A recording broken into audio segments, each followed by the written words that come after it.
Have you ever stopped and wondered how many times The Simpsons have predicted the future?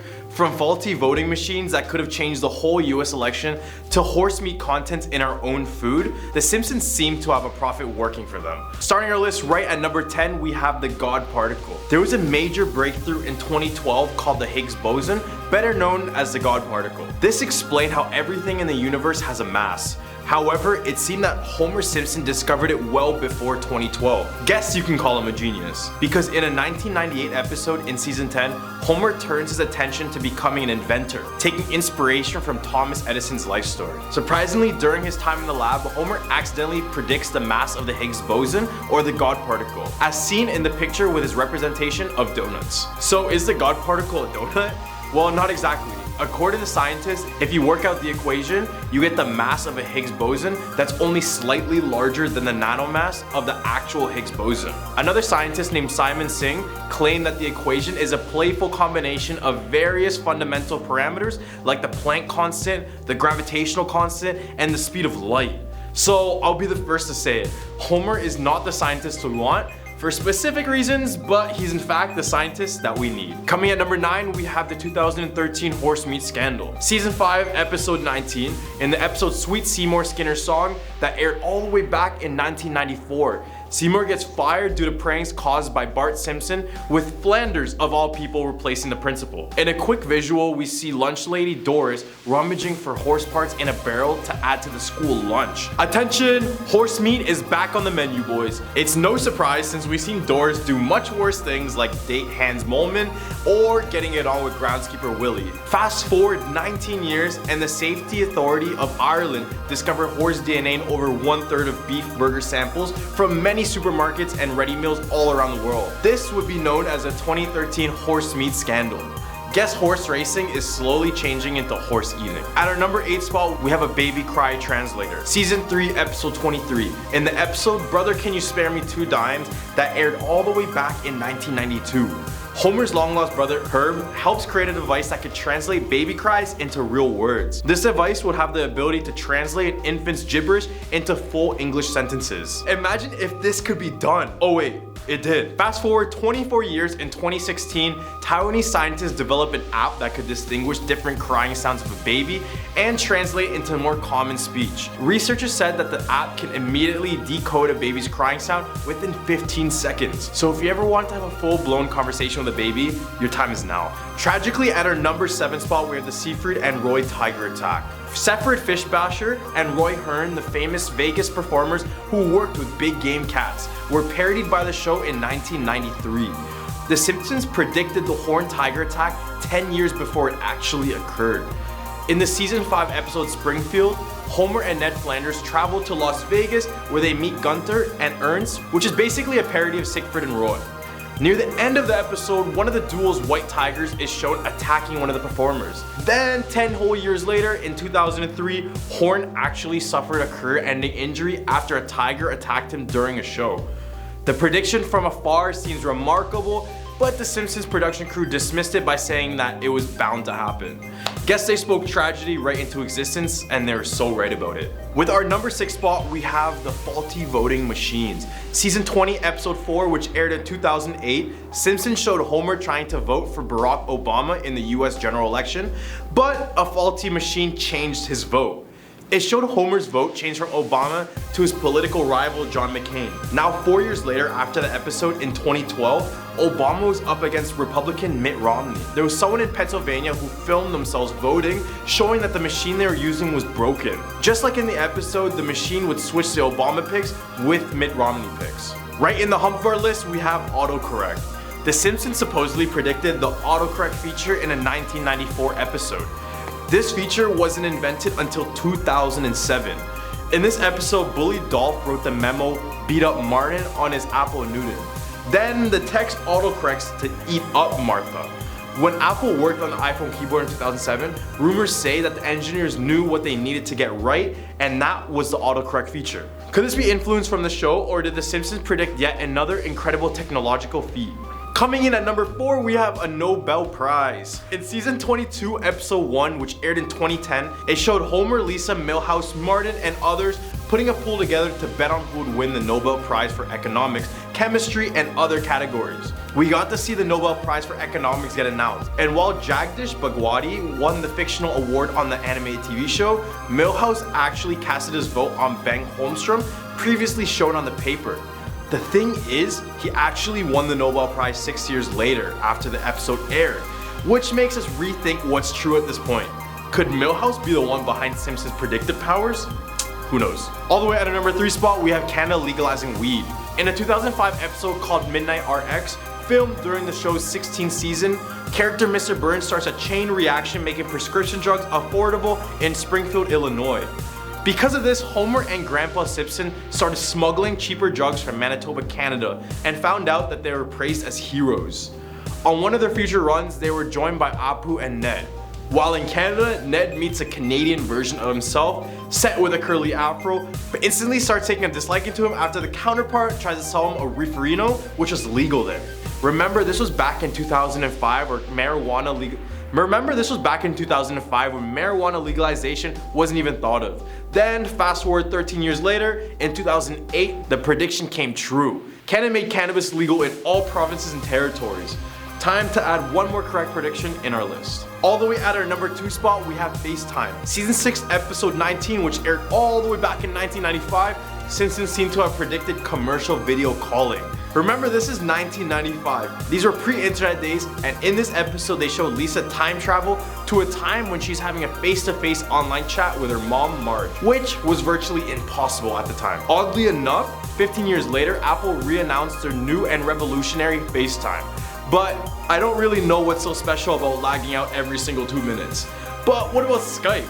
Well, first of all, Skype is almost dead, but Skype was released in 2003, which was still well before the making of this episode. Even though technology was leading to the discovery eventually, Simpsons always seemed to be ahead of the game. All the way at our number 1 spot, we have Donald Trump. 16 years before Donald Trump's win in the US elections, The Simpsons predicted the billionaire businessman would become the president. In season 11, in an episode called Bart to the Future, the show predicted a Trump presidency back in 2000. In the episode, Lisa is pictured sitting in the Oval Office surrounded by advisors, where Lisa said that, quote, "We're inherited quite a budget crunch from President Trump." The show also mocked Trump in an episode last year after he announced he was running for president. The show even featured a scene where Trump was seen waving from an escalator, almost exactly mirroring a video of him taken in 2015. Starting our list right, we have Bart is destined to enter hell. We all know that Bart is a troublesome and disobedient character. Most of the Simpson episodes show Bart acting with no filter, usually causing mayhem all around Springfield. In one episode, he's seen acting friendly towards the devil.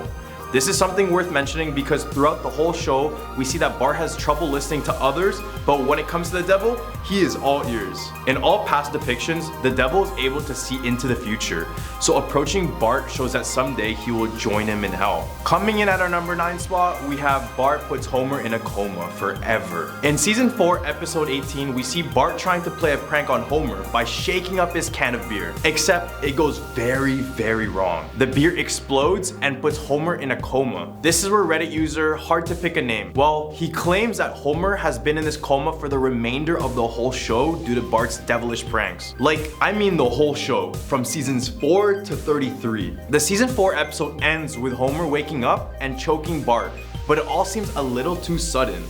This would explain why none of the characters seem to age during the show, since Homer only remembers Bart, Lisa, and Maggie as 10, 8, and 1 years old. And if we think about the plot lines before and after this coma, it gets pretty weird. Before this episode, the plot lines included Bart cheating on an IQ test or Homer trying to give up drinking. Yeah, sounds pretty normal. But after this coma, the plot lines include Homer going into space, or even Mr. Burns discovering the Loch Ness Monster. Some say this is Homer's imagination running wild while he's in a coma. He's able to dream up scenarios and fantasies that literally bend the rules of reality. Tragically, at our number 8 spot, we have Bart ruin Martin's life. During the course of the show, Bart is shown to cause problems to wherever he went and whoever he met. In the second episode ever of The Simpsons, called Bart the Genius, he swaps his aptitude test with Martin's. Bart's test is given a very high score, and as a result, he is sent to a separate school for the gifted. He ends up confessing later and then is removed. However, on the other end, Martin never fully recovered from this. While Bart was ultimately removed from the gifted school because he did not belong there, Martin never even got the chance to attend. Well, it's kind of sad because instead of moving on to a program where he could have been challenged and potentially thrived, Bart's cheating has kept Martin stuck at this underperforming, poor educational Springfield Elementary School.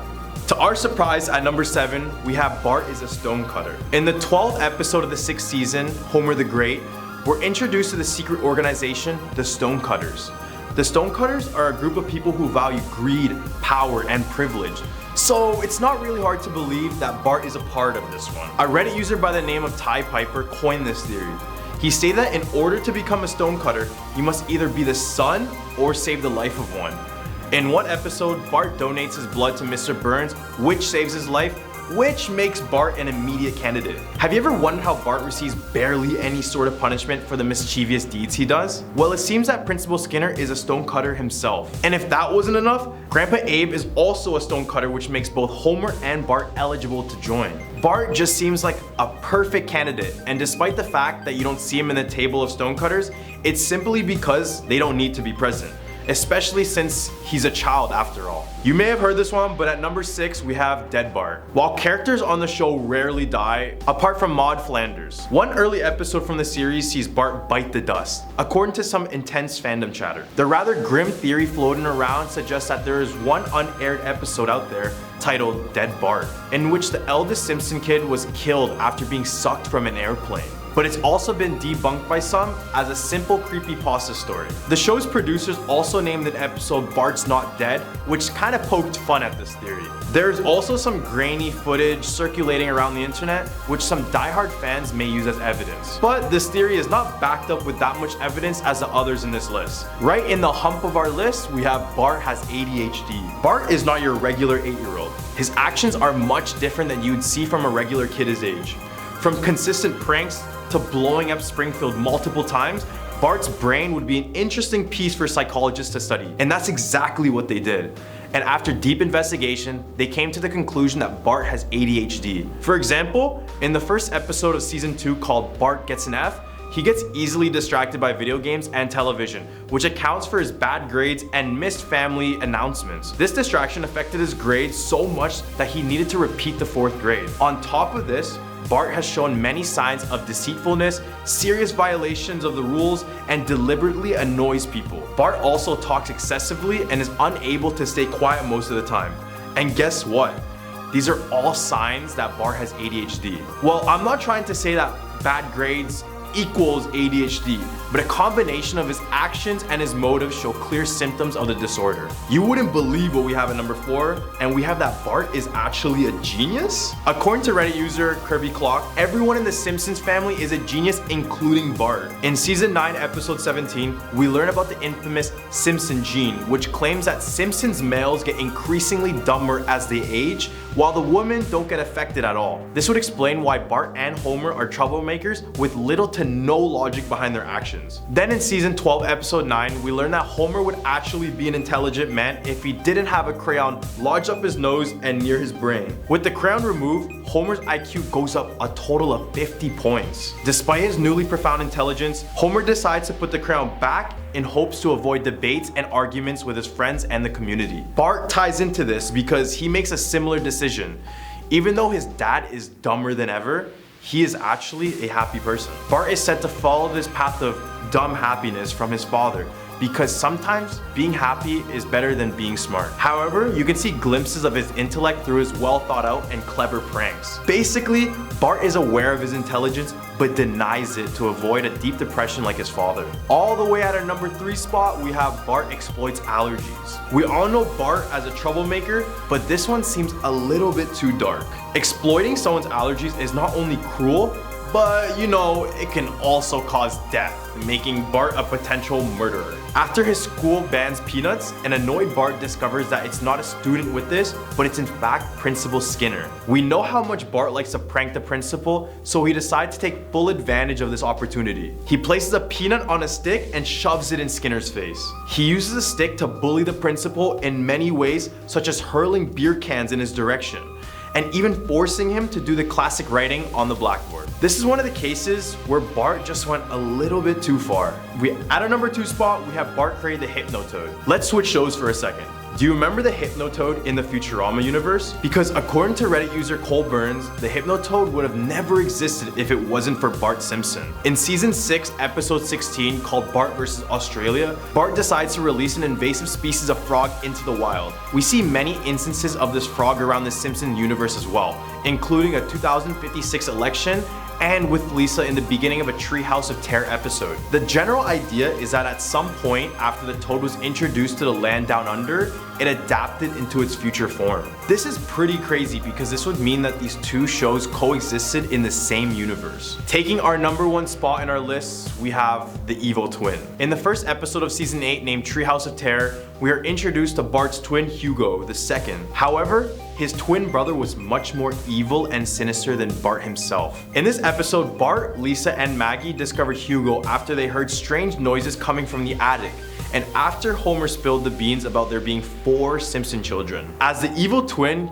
Hugo has been living in the attic of the Simpson home, and once a week was given a bucket of fish heads to eat because, well, he was supposedly evil, right? Hugo also did experimental surgery to prepare for his eventual reattachment to Bart and create a pigeon rat in the process. The family later learned, however, that Bart was actually the evil twin, as Hugo's scar from when he and Bart separated was on the wrong side.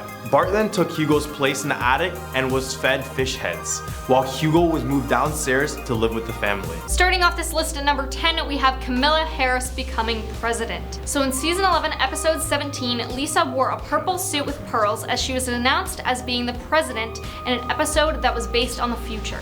On December 3rd, 2019, Kamala Harris officially ended her campaign to become the Democratic nominee for president, after stating she did not have enough funding to continue. She did not immediately endorse another Democratic candidate, but pledged to continue fighting to defeat Donald Trump, so she became vice president instead. Kamala Harris wore a purple suit during the Inauguration Day ceremony. Coincidence? Now at number 9 is the Big Ben going digital. In season 6, episode 19, also glancing into the future, Lisa falls in love with an English man. The two took a trip to England to meet his parents, and the episode showed the Big Ben clock tower having a digital display.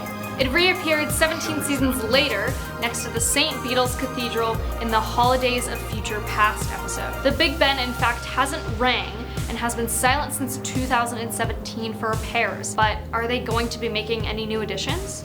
Coming in at number 8 is a force field. In season 11, episode 17, Bart is in a bar singing. The people aren't a very big fan, so they end up throwing their beer bottles at him. They, however, were not hurt because a red laser-like force field appeared in front of the stage. This one's kind of scary because, yeah, what if a force field was real to protect us, but also what if it could be used to trap us somewhere?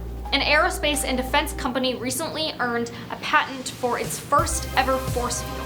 The design submitted to the United States Patent and Trademark Office as a method and system for shockwave attenuation via electromagnetic arc. So basically like the one in Hunger Games, or in Cabin in the Woods. Taking our number 7 spot, we have robots stealing human jobs. In season 23, episode 17, it's career day and Homer is on stage talking about his job.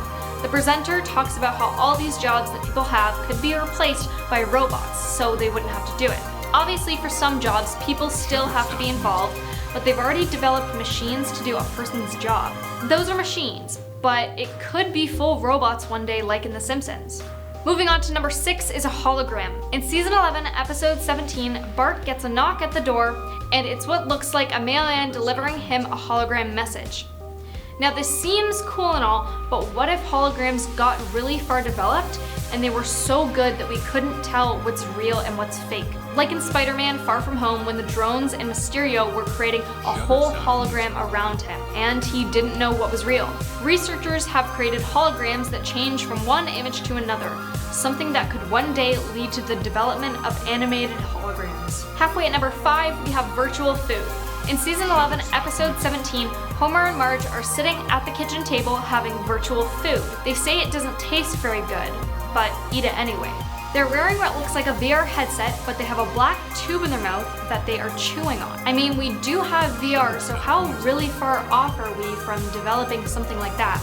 A few years ago, two people from California went to New York to experience what's called a virtual augmented reality art and dining experience. They did it in a very similar way that The Simpsons had done it in the show, however, they still ate real food.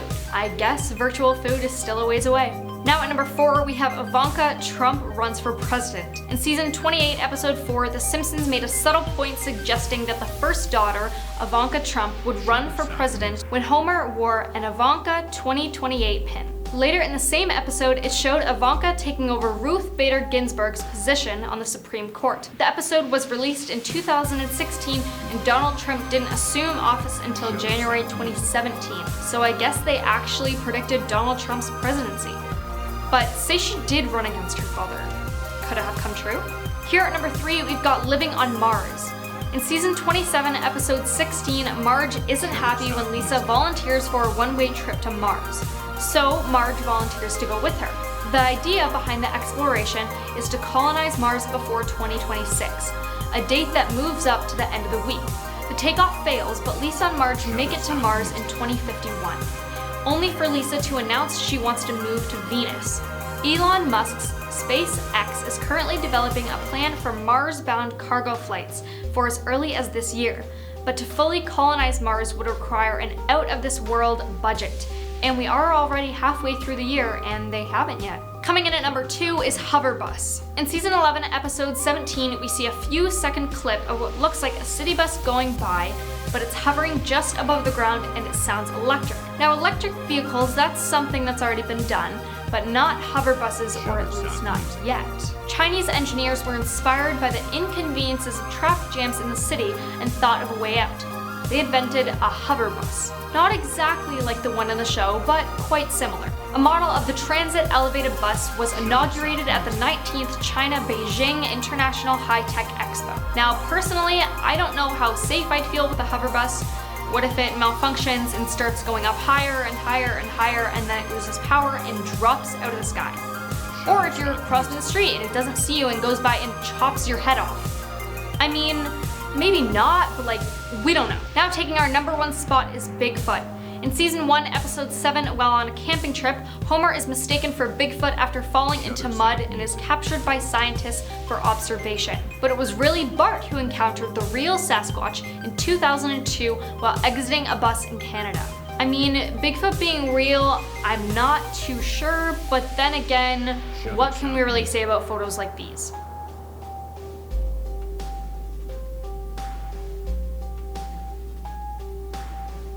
Guess we'll never know. At our number 10 spot, we have All in a TV Show. Many times in the show, we see Rick break the 4th wall. Not a real physical wall, I mean the wall that separates the character from us, the viewers. So it's assumed that he knows that he's on a TV show. And this is no surprise because the show shows us many times that anything is possible, given that there are an infinite number of parallel worlds. This would mean that somewhere down the line, you would find a universe that has you in your own personal TV show. And in the episode Interdimensional Cable 2, Tempting Fate, a little exchange between Rick and Morty happens, with Morty asking, quote, "Hey, what are you doing?" And with Rick replying, quote, "A sequel." And if you think about these interdimensional cable episodes, it's basically about Rick watching the lives of other people, making their lives his TV show. So this would just tie into this theory and give more reason for Rick to know he's actually on a TV show. And if we apply this to myself, for example, this would be a TV show of us making a TV show of someone else watching a TV show of someone else watching us. At number 9, we have We Are a Video Game Character. In the episode Morty Night Run, we are introduced to a video game named Roy: A Life Well Lived. When they arrived at the Blitz and Chips arcade, Morty decides to hop onto this game after realizing it's a virtual reality life simulator. When he enters the game, he plays as Roy Parsons, and the goal of the game was to guide Roy throughout his lifespan from birth to death. When Roy passes away, the game ends and Morty is brought back into the real life.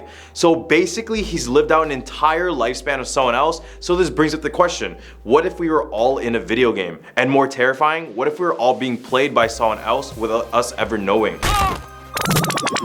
Oh, what the hell? Where am I? 55 years. This would also encourage simulation theory, but the fact that someone could be playing you in a video game throughout your life is something to think about even more. At number 8 spot, we have Infinite Universe. In season 1, episode 6, named Rick Potion number 9, Rick and Morty practically destroy the Earth with a Cronenberg virus. This virus was initially thought to turn the Mantis people back into regular humans, but instead it turned all the people in the world into twisted blobs of flesh, similar to things you may see in a Cronenberg film. After the majority of the world was affected by the virus, the two left their reality for another almost equal, where their other selves just happened to pass away just before they arrived. This led to the theory, what if people around you are from other universes who replace their own selves? Even though the multiverse is completely hypothetical, it doesn't seem far-fetched. If you knew that your next door neighbor was from another universe, what would you say to them? How would you react? Would you be scared? At number 7 spot, we have Rick and Morty's dynamic is a representation of mental illness. Rick and Morty are two very different characters, one being extremely smart and the other one being kinda stupid. Many believe that along with this balance, both internally in them, each and combined, they represent dark illnesses such as severe bipolar disease,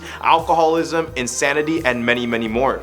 Rick is extremely intelligent and very good at manipulating people, which could be seen as a coping mechanism for someone with bipolar disorder. He is always dealing with unusual circumstances and also has a very hyper optimistic outlook on life, something that is very characteristic of someone dealing with depression. In addition to this, Rick is frequently manipulative and controlling of his loved ones. This behavior reflects the way in which people with bipolar disorder often behave towards those closest to him. On the other end, we have Morty, who is nowhere near as clever but is as affectionate and wants nothing more than just to please him. This can be seen as a coping mechanism for those who have schizophrenia. Morty does a lot to seek approval from Rick, which is all common to the illness. The show wanted the characters to be relatable in a sense, which also includes real human mental illnesses. At number 6 spot, we have Rick wasn't an idol, he was a warning. Certain fans think they need to be smart and have a high IQ to understand Rick and his jokes, yet people believe he is a warning of how terribly ignorant and cocky young people can become. Rick was always willing to put his fans in their place, whether it be through clever jokes or his brutal honesty. He was always aware of the way we can easily be taken advantage of, and he wanted to make sure that we all knew. He wanted to stop giving our power to something so easily destroyed, and he wanted us to use our power for good. And Rick did use his power for good sometimes. Just like when he and Morty threw a huge party on the episode Rick's Business. He froze time to give him and Morty time enough to clean up the house before Beth and Jerry got back. He also saved the world many times. Eventually though, everything caught up to him. But that's kind of why personally I love his character so much, and why other people love him so much, which is because he is a reminder that no one is invincible and that we all have to face our fears eventually. Right in the hump of our list, we have Uncle Steve. In the season 2 episode Total Recall, we are introduced to Steve Smith. From the looks of the episode, it seems like he is well liked by the family and he is showing the utmost respect for Jerry, which kind of seems over the top at times. Scene goes that they're sitting at the dinner table when Steve announces he paid for a family vacation for all of them. Then Rick insults Steve and soon after pulls out his blaster and goes for the head. As the bullet goes through his head, it reveals a purplish pink goo and his body shapeshifts into an extraterrestrial.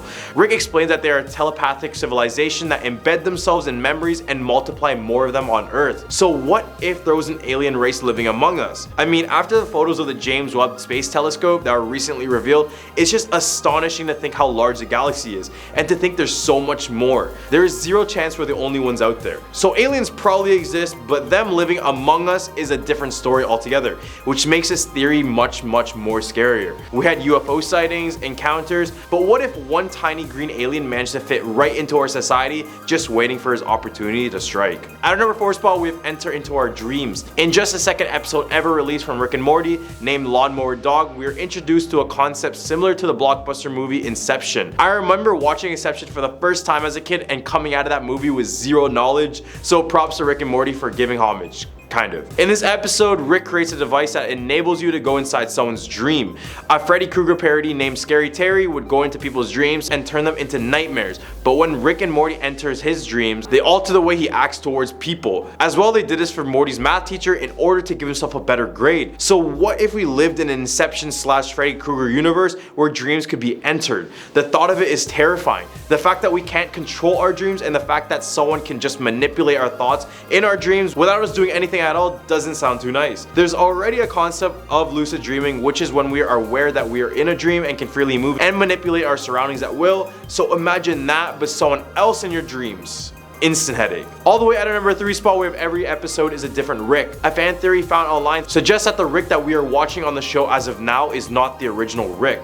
In the show, it is known that Rick disappeared from Beth's life for decades. For all we know, Rick and Morty lived in a parallel universe identical to the one the show started in, which is C-137. The only difference between the two universes is the Cronenberg monsters, but everyone else lived practically the same lives. The theory continues by saying that the Rick we see is a Rick from another universe where everyone he knew and loved passed away, which would actually explain his substance abuse with alcohol and his crazy near-death antics every single episode. At number 2 spot, we have clones. Just before the episode Big Trouble in Little Sanchez, Rick conducted one of the most wild experiments to date. He was able to transfer his mind into a clone named Tiny Rick in order to hunt for a vampire that was terrorizing a nearby school. At the end of the episode, he reveals an underground chamber that holds different Rick clones in different stages of life. Then in episode Edge of Tomorrow, Rick Die Repeat, he carries on the past project with Operation Phoenix, which is when Rick passes away, he plans to have his mind uploaded into a clone body so he can continue to live. This experiment reminded me of all those sci-fi movies where it would have people being cryogenically stored or had their consciousness transferred into a computer. This has some scary implications to it because would your uploaded mind still be you? Like, yes, your brain is there and you have your past thoughts, memories, and behaviors, but everything past your neck down is foreign to your existence. All the way at our number 1 spot, we have a mini universe. In the 6th episode of the 2nd season, named The Ricks Must Be Crazy, Rick's car breaks down and he reveals that he created a mini universe inside of the battery. Rick said he put a spatially tessellated void inside a modified temporal field. And in layman terms, basically means that time inside of their universe moves faster than the one above them. He then explains he gave them electricity and they simulated a whole civilization. I always thought of a mini universe theory. When I watched the Marvel movie Ant-Man and he went subatomic to enter the quantum realm, basically shrinking himself on a molecular level, he goes through different dimensions. So what if the dimension we're just a part of is a much larger dimension and it just keeps going on? The universe is huge and we're just a tiny speck, but what makes you say that we're not part of some bigger reality and we're completely unaware of it?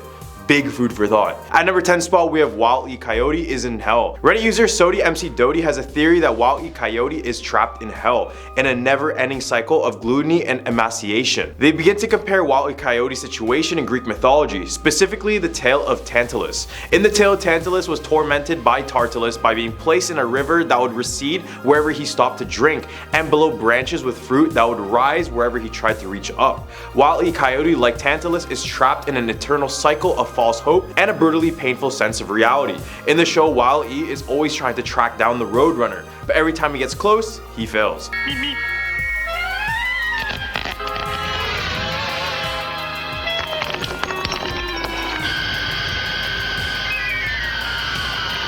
Then let's think about the Karuk Native American mythology, where it has a coyote who stole the fire from the mountaintop. So basically, if we mix these two stories together, we have a coyote who stole the fire, got tormented, but instead of an eagle, he got the Roadrunner.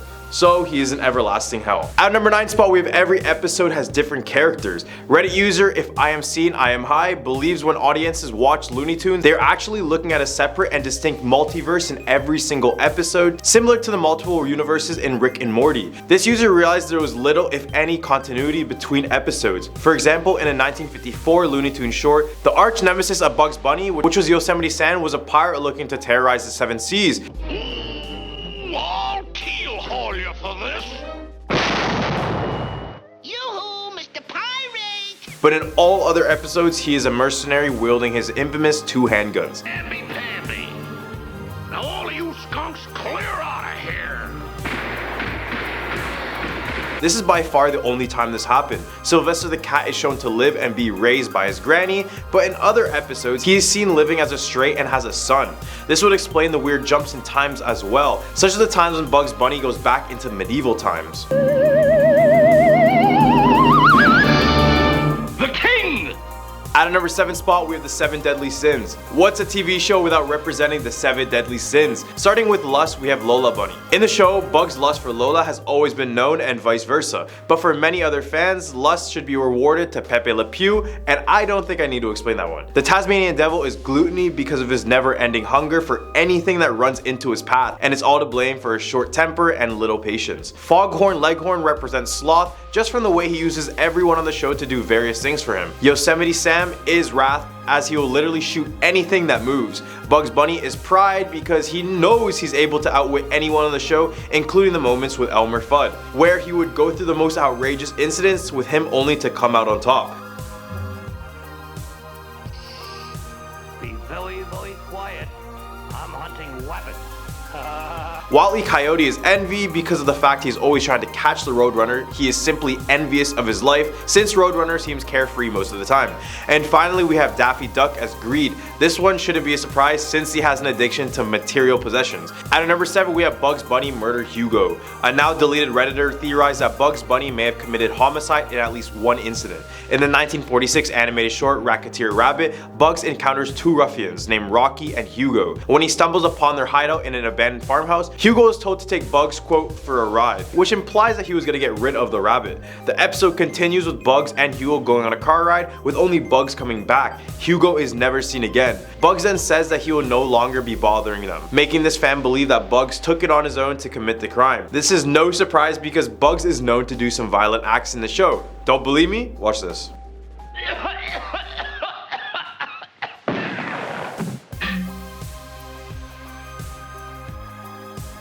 At a number 6 spot, we have Ralph and Sam are actually allies. Even though many of you know these two are friends outside of their work, what is their work, you may ask? Well, new viewers, they play the classic sheepdog versus wolf dynamic when it comes to livestock.